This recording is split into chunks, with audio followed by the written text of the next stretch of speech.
Kamusta Aries? Welcome to Like a Tarot.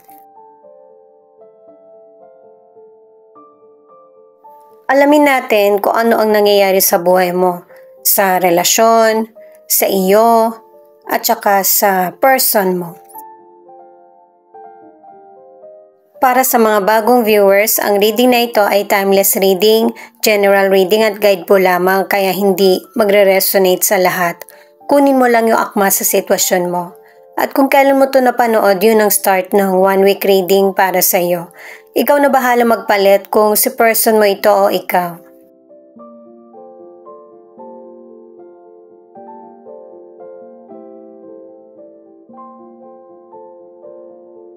Page of Pentacles, 5 of Wands, 4 of Pentacles in reverse. Sa reading na ito, yung relationship na tinutukoy, hindi lang naman patungkol sa person mo, kundi yung relasyon patungkol sa kaibigan, sa anak, sa family, sa kapwa mo. Yun yung tinutukoy na relasyon. Pero base dito sa mga cards, may younger person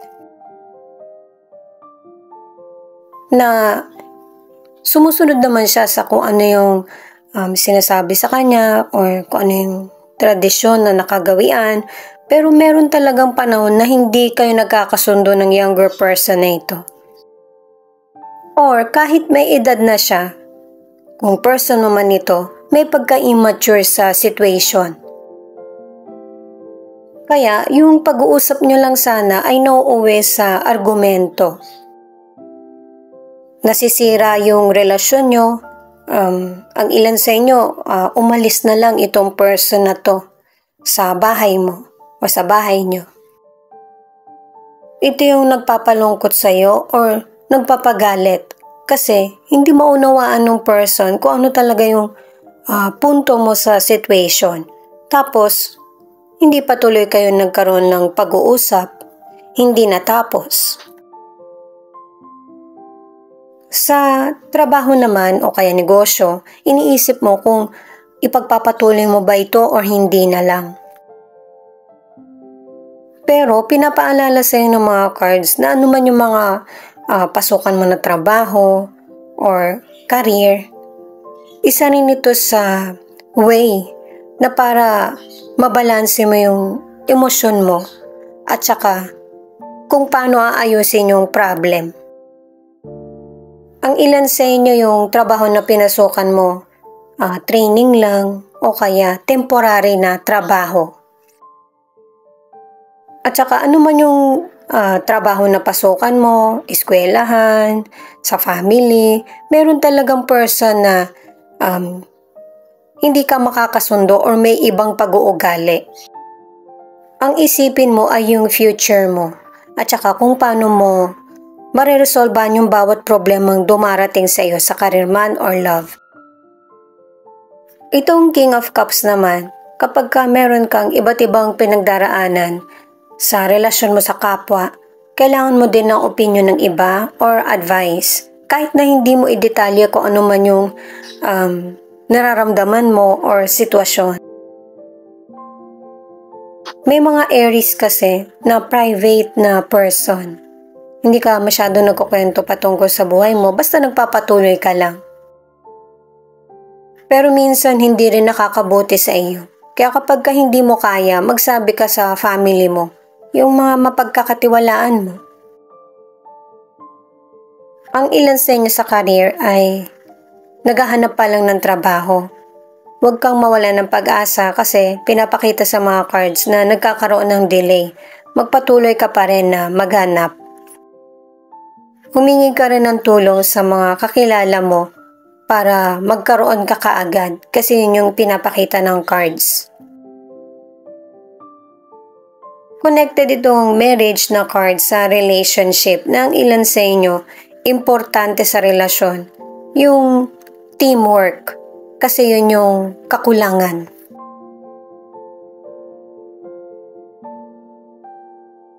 Itong spiritual naman, ang ibig sabihin anuman ang reliyon mo, hayaan mo na ang mag-guide sa iyo ay si God. Patuloy na magtiwala anuman yung nangyayaring sitwasyon or problem sa buhay mo.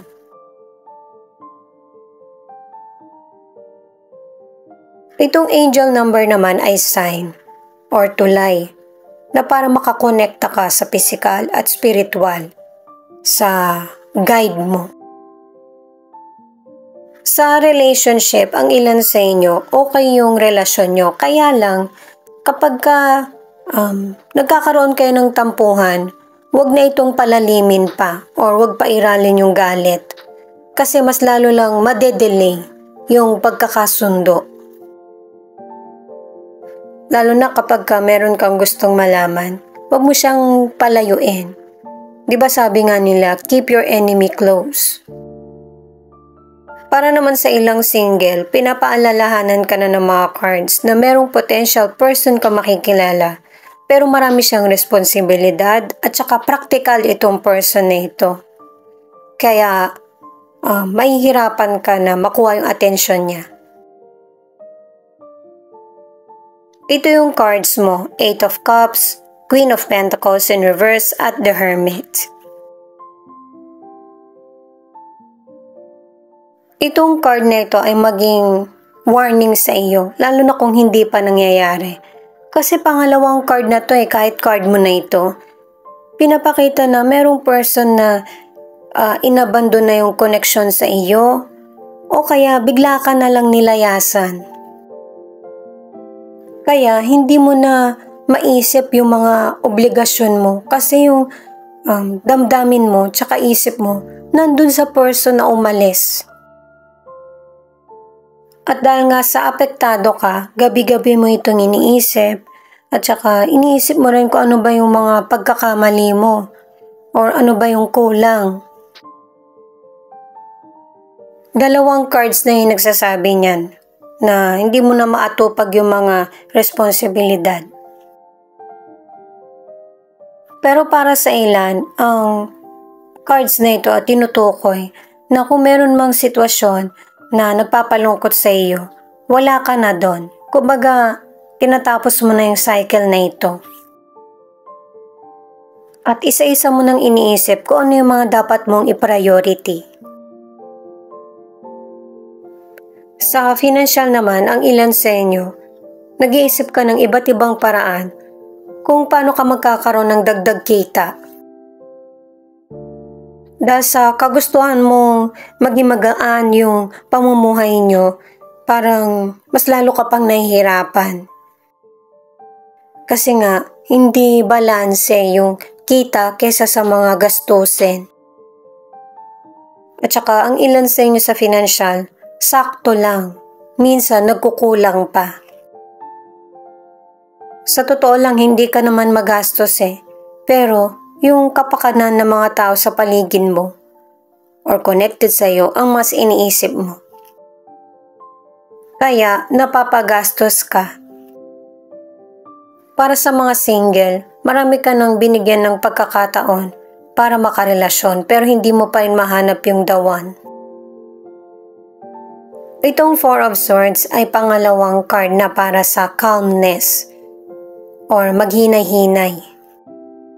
Lalo na't ang ilan sa inyo nagkaroon ng abandonment na issue. At saka, dahil sa sitwasyon na to, parang huminto yung buhay mo. Pero, kailangan mo pa rin magpakatatag sa kinakaharap na sitwasyon kasi marami pang person ang umaasa sa iyo. Or nakikita kang lumalaban at nagpapatuloy sa buhay. Concern ang family mo sa iyo.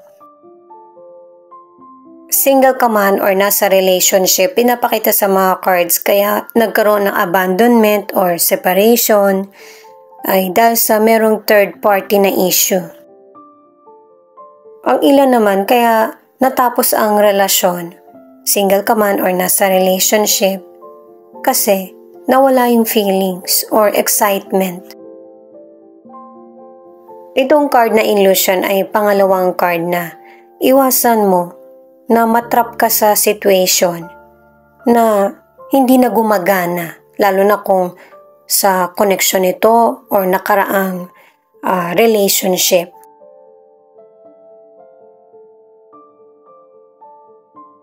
Itong signs naman ang nagsasabi na good man or bad ay sign pa rin yan. Na para malaman mo kung ano yung mga bagay na nararapat magstay sa buhay mo at saka kung ano yung mga dapat na nagpapatuloy. Maging aware sa situation para hindi ka masyadong masaktan. Itong rejoice naman, marami kang mga bagay na dapat ipagpasalamat at saka marami pang darating sa iyo. Hindi mo kailangan mag-focus sa mga nawala. Kasi yung nawala sa buhay mo, sign din niyon na meron pang mas magandang darating. Or mas deserve na situation na dapat nangyayari sa buhay mo. Ito yung mas dapat mong i-welcome. At saka ang ilan sa inyo na nasa relationship, merong mapagsamantala na person. Hindi lang naman yan patungkol sa financial, kundi sinasamantala din yung kabaitan mo. Kaya ang ilan sa inyo, ang reaksyon mo, pwedeng hindi na kayo nag-uusap or ikaw mismo yung nag-let go sa relationship nyo. Hindi mo na matagalan eh. Pero itong nag-abandon na ng relationship, huwag mo siyang hintayin. Magpatuloy ka sa buhay mo. At saka, nakatatlong cards ka na para sa mag-move forward. Ito yung mas positive at dapat napiliin mo. Ito yung cards ng person mo. 8 of Pentacles in reverse, the Sun, at 4 of Cups. Ikaw na lang magpalit ng situation kung si person mo ba ito o ikaw kasi baka magkapalit kayo ng cards. Connected ka sa kanya. Itong nangyayari sa person mo, nakadalawang cards na siya na hindi siya kontento at saka madali siyang maboard sa situation niya kapag may mga hindi siya nakukuha. Ayan no, lumayo na nga siya sa iyo eh. Masaya na siya kasi wala na siyang kailangan intindihin pa. Wala na magsasabi sa kanya. Pero meron pa rin kalungkutan sa kanya. Meron talagang problem itong person mo na yung sarili niya yung problem niya. Yung person mo ang dapat may hermit na card kasi siya yung lost. Hindi niya alam kung ano ba yung magpapakontento sa buhay niya. Kaya pala pinag-move forward ka ng mga cards kasi ganito yung nangyayari sa person mo. At saka ang pinakamahirap kalaban ay ang sarili. Sa kalusugan, kailangan mong kontrolin yung sarili mo. Mag-focus kasi kung hindi mo to gagawin, magkakaroon ng illness o kaya yung maaaksidente ka. Magkakaroon pa rin ng positive sa buhay mo kasi merong improvement. Maaksidente ka man or magkaroon ng illness. Pero guys, pag pinabayaan mo ulit ito, yun na yung talagang poproblemahin mo na. Kasi mahihirapan ka na ulit na ibalik sa dati yung healthy mo na kalusugan. Kaya i-priority mo yung health mo. Umiwas na rin sa mga masama yung impluensya sa iyo. Sa mga single, paligiran mo yung sarili mo ng mga taong positibo para mahikayat ka din.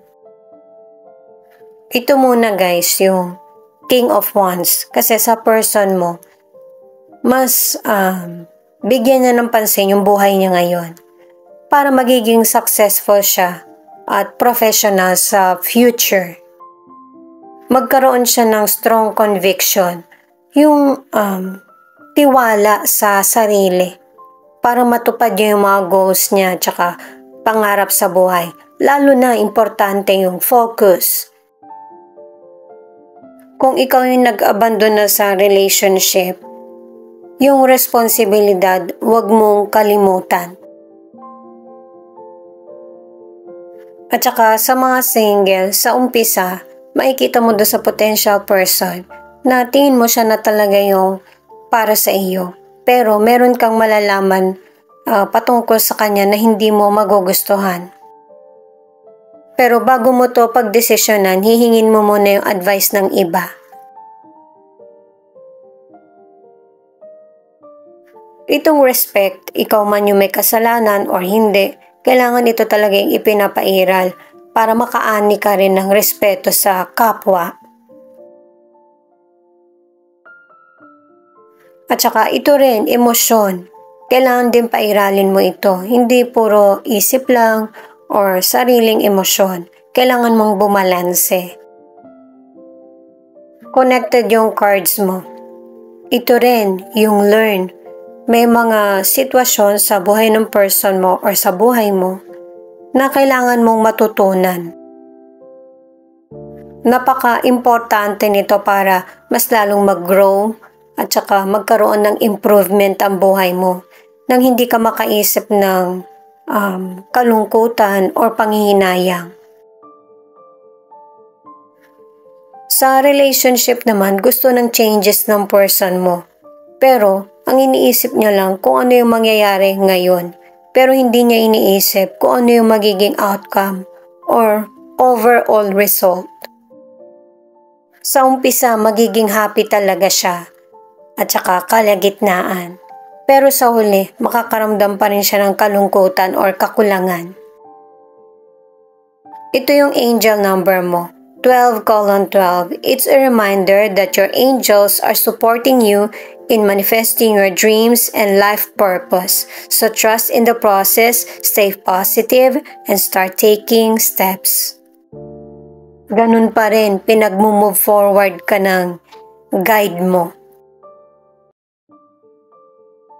Ituloy ko na guys kahit kinukuha ko na yung charms.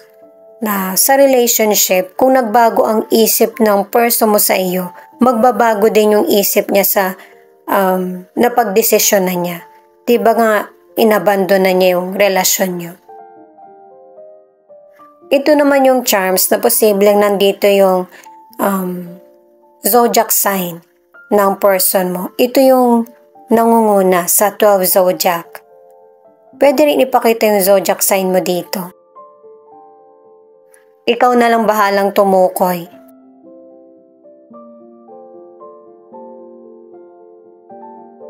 Sagittarius, Cancer, Gemini, at Aries. Ikaw na lang bahalang tumukoy kung nandito ba yung letra ng pangalan ng person mo. Additional na lang ito guys na kung makarelate ka sa tarot cards at makarelate ka din dito sa mga letters. Ang iba kasi sa tarot cards lang nakarelate. Ikaw na lang bahalang tumukoy.